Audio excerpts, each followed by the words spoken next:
হ্যাঁ গো, আজ রুকুর জন্মদিনে সন্ধ্যাবেলা ওর বন্ধুদের আসতে বলেছি। খাবারের কিছু ব্যবস্থা করতে হবে তো। তুমি তো দেখছি সকাল থেকে ফেসবুক খুলেই বসে আছো। এমনি এমনি কি আর দেখছি? দেখো, অ্যাড দিয়েছে, buy one get two kebab thali free. একটা কিনলে 2 প্লেট ফ্রি হবে? তাহলে অর্ডার দিয়ে দাও। এই তো ফোন নাম্বার, দাঁড়াও ফোন করি। হ্যালো, সঞ্জয় মিত্র বলছি, বউবাজার থেকে। আপনারা ফেসবুকে যে অ্যাড দিয়েছেন সেটা দেখেই ফোন করছি। হ্যাঁ বলুন। আমি অর্ডার করতে চাই। এটা কি আপনার হোয়াটসঅ্যাপ নাম্বার? হ্যাঁ হ্যাঁ।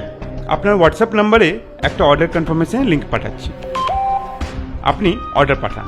আর সঙ্গে আমাদের লিঙ্কে একটা টোকেন অ্যামাউন্ট 10 টাকা পাঠান।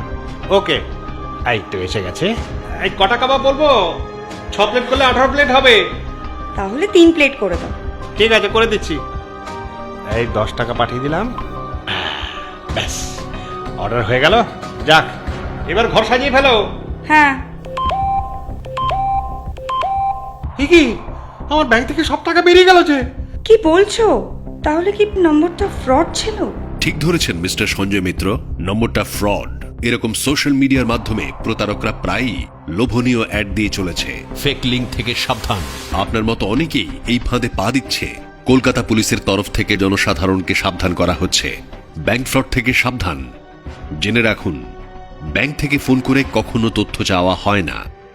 কোনো অবস্থাতেই অচেনা অজানা কাউকে ওটিপি, এমপিন বা ইউপিআই পিন শেয়ার করবেন না। কোনো অ্যাপ্লিকেশন ডাউনলোড করার আগে তা সঠিক কিনা যাচাই করে নিন।